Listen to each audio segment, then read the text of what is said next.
Hiya guys, welcome to my channel. Today I'm going to be showing you and talking you through how you can make your own canvas. So let's get started. Quick disclaimer, this is just the way that I make my own canvases. You can obviously buy all the specialist equipment, but this is how I choose to do it with the equipment that we have available at home. So the first thing that you will need is safety equipment, because we're using saws and table saws and staple guns and nail guns and really scary things like that. So we don't want anyone losing an eye or a finger or a hand or an ear. I don't know, we were trying to be like Van Gogh, but we don't want to lose an ear.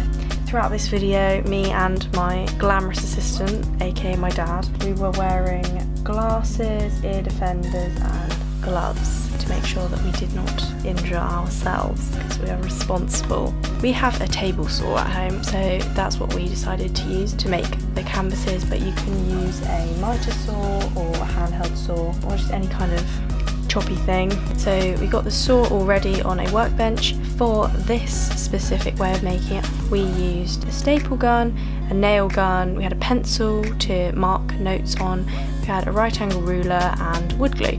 Tape measures to make sure that everything's accurate. You don't want a wonky canvas unless you're going to create something new, could be the next thing. And we had a roll of canvas which you can stretch over it, and a big chunky piece of wood so we can cut it into the right frame. So we all got suited and booted with the gloves on. You'll be happy to know that's not my hairy arm, that's my dad's arm. And there's my cat, you know. You don't need a cat, but they're always fun to have. Yeah, he was looking very unimpressed. So the first thing we did was measure out the depth that we wanted our canvas to be.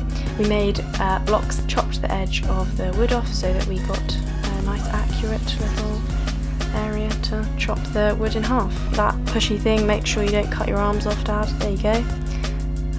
And that is our piece of wood. And the next thing we did was we chopped that specific piece of wood in half, so that then we can cut each one into 4 and use them as the edges for our frames. Then the next thing, we went round again. It's probably me coughing and sneezing, getting sawdust in my lungs. Lovely. The next thing we did was we cut each of those long blocks of wood into 4. Yay! Well done. Right.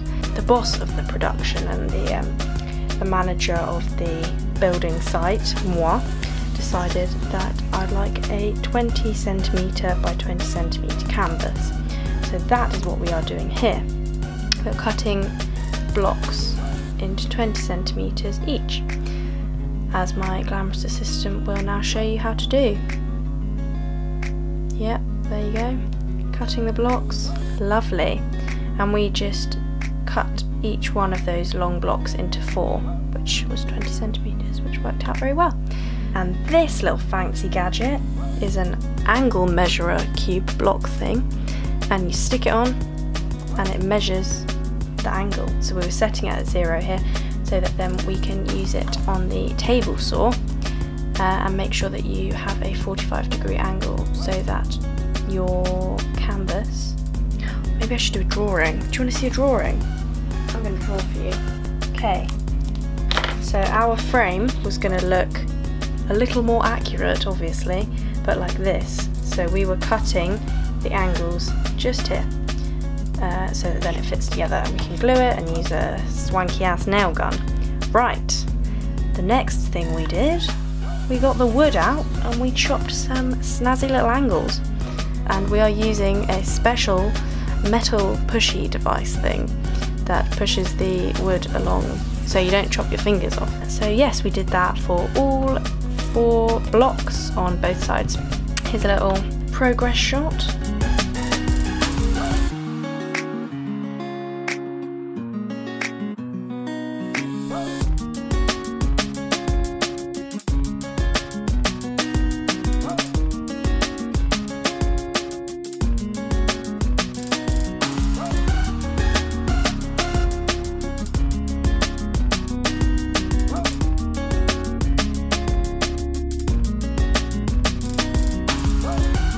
And here it is, ladies and gentlemen, the base for our canvas. So this is the frame that we will be now gluing with this wood adhesive or swanky wood glue as I like to call it, and we added to each end of the wood so that then we could stick them together.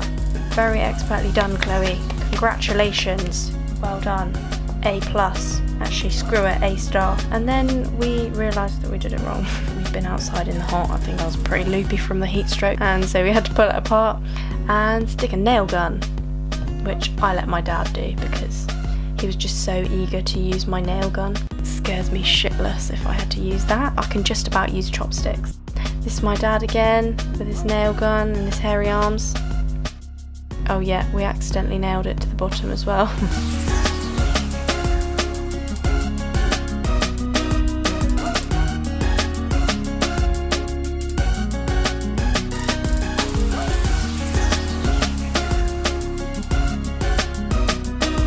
So that is our funky frame.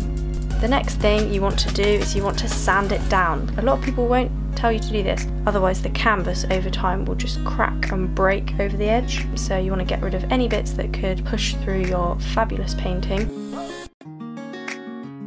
Here, the star of the show, the roll of canvas. So this was, I think it was 5 meters by 1 meter. What you want to do is you want to, almost as if you're wrapping a present, I would suggest. So you want to have it on the edge, then you want to roll it, and roll it again. And we worked out that it was about 36 by 36.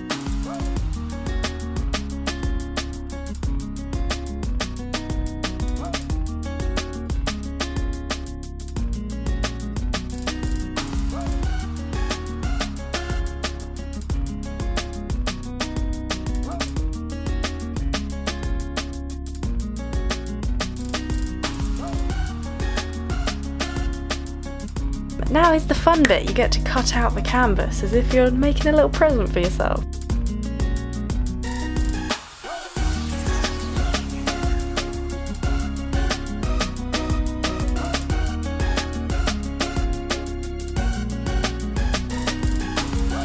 So, you plonk your frame right in the middle. We folded it over. My dad went and got his staple gun and we put some staples in there. There you go, ka-chung ka-chung.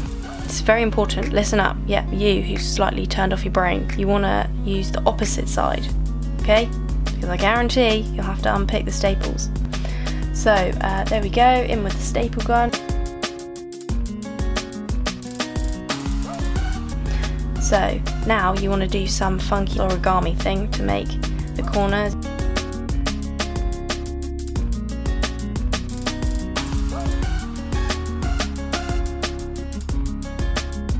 I would explain it, but I'm just going to let you watch because I can slow it down if you want. There we go.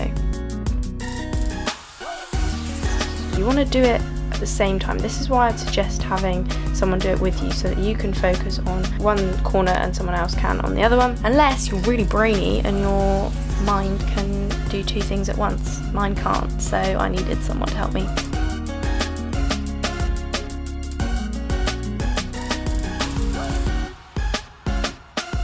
And we stuck staples in and we basically just repeated that process all the way around, making sure the canvas was really tight because no one likes a saggy canvas.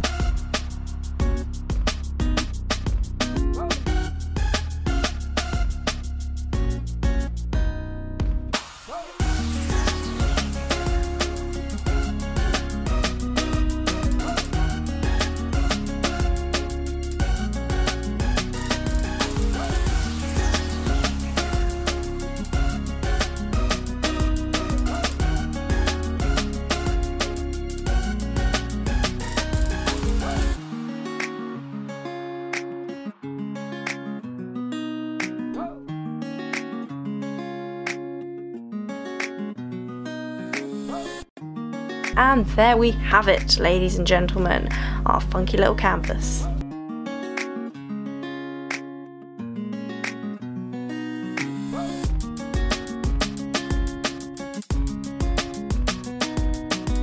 Right, thank you so much for watching. Like the video, subscribe if you want to see more little hacks, tutorials and arty-farty stuff, and have a great day, guys. Bye!